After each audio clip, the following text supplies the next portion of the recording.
Monsieur, bonjour à toutes et à tous et bienvenue dans votre rendez-vous du 15h, au sommaire donc de ce journal.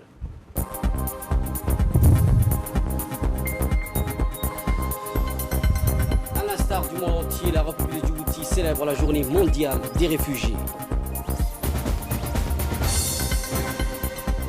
En actualité internationale, l'Union européenne en désaccord sur le plan de relance de l'économie. Le représentant du HCR à Djibouti, dans le cadre de la célébration de la journée mondiale des réfugiés, fait une déclaration en ce sens. On l'écoute. En cette occasion mémorable, qu'il me soit permis de vous inviter à suivre par ma voix le message du haut-commissaire des Nations Unies pour les réfugiés, M. Filippo Grandi. Ce message délivré pour la Journée mondiale du réfugié, édition 2020, est placé sous le thème « Chacun peut agir, chaque action compte ». Cette année, nous célébrons la Journée mondiale du réfugié dans un contexte de crise mondiale préoccupant. Nous sommes confrontés à un nombre important de personnes forcées de fuir leur foyer, alors que le monde fait face à la pandémie de Covid-19, une maladie qui nous affecte encore tous fortement. La crise sanitaire a pris d'autres dimensions et beaucoup parmi les plus vulnérables font face à une pandémie de pauvreté. Il s'agit notamment des réfugiés et des autres groupes vulnérables que nous rencontrons ici à Djibouti. Malgré cette précarité accentuée par la pandémie, force est de constater que les communautés d'accueil ont continué de faire preuve d'une remarquable hospitalité dans les villages d'Aliadé, de Ol-Ol et d'Obok. Les réfugiés eux-mêmes contribuent aussi de façon significative, bien qu'ils vivent dans des conditions de vulnérabilité extrême.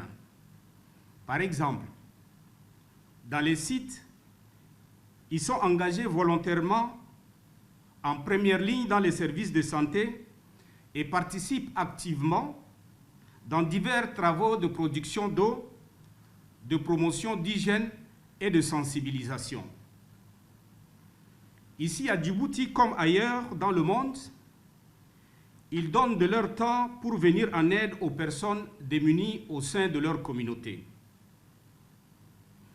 Alors que nous luttons contre la pandémie Covid-19, la résilience dont les réfugiés et les communautés hôtes font preuve pour surmonter leur dépossession, la séparation avec leur pays et leur famille, mais aussi leur détermination à améliorer leur vie et celle des autres malgré toutes les difficultés, est à saluer et encourager vivement. En cette journée mondiale du réfugié, je salue et célèbre le courage des réfugiés à Djibouti et à travers le monde entier. Je souhaite également rendre hommage aux communautés hôtes qui les accueillent et qui manifestent les valeurs et principes universels de compassion et d'humanité. Elles accueillent et protègent des réfugiés depuis des années, voire des générations. Et le fait de continuer à défendre ces valeurs en temps de pandémie constitue un puissant message d'espoir et de solidarité.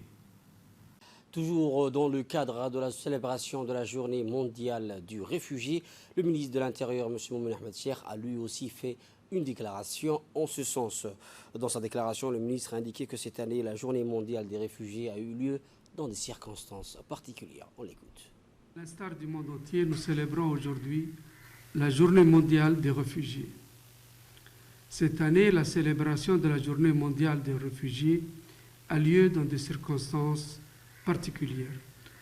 En effet, si la pandémie du Covid-19 nous a empêchés de donner à ce rendez-vous son faste habituel, autant pour les femmes et les hommes réfugiés en République de Djibouti, son côté devoir de mémoire d'une communauté reste entier. La crise sanitaire qui a secoué le monde n'a pas épargné les plus vulnérables que sont les réfugiés et les demandeurs d'asile. Au contraire, le confinement a rappelé l'étroitesse de leur demeure, le lavage des mains fréquent a rappelé la rareté de l'eau. En somme, la pandémie a rouvert des cicatrices, celles des conditions de vie difficiles.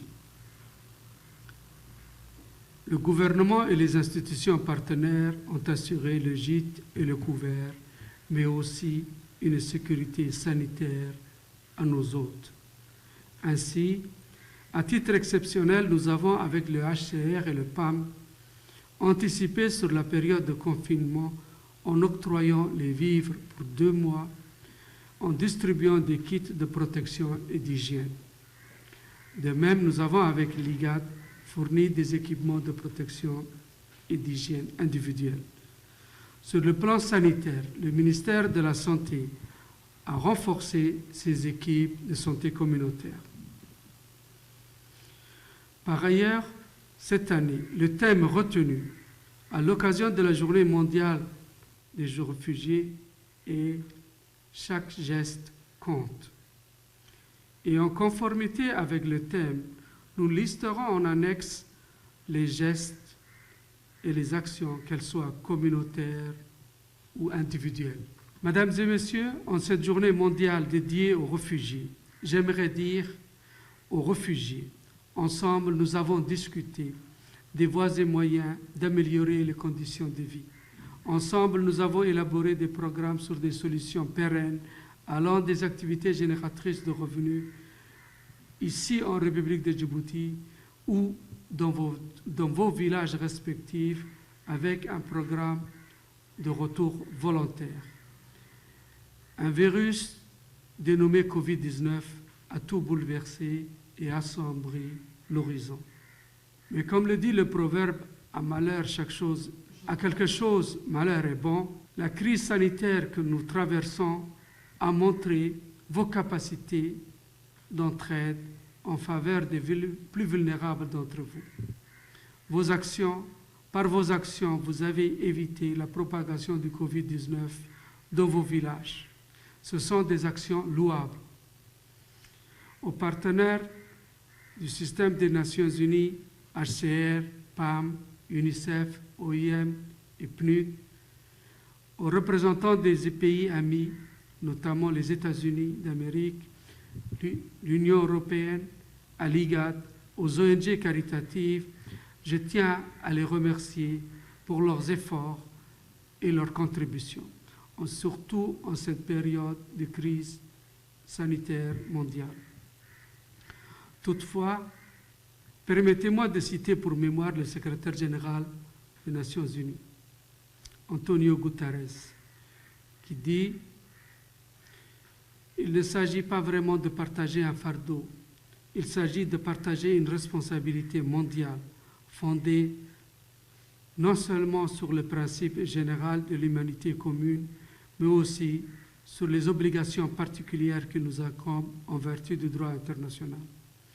Les problèmes fondamentaux, que ce sont la guerre et la haine, et non pas les personnes qui sont obligées de fuir.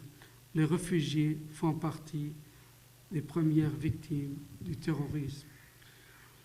À l'ONARS, institution en charge des réfugiés, des migrants et plus généralement des personnes vulnérables, je tiens à les féliciter et à les encourager pour redoubler d'efforts afin d'améliorer les conditions de vie de ces personnes.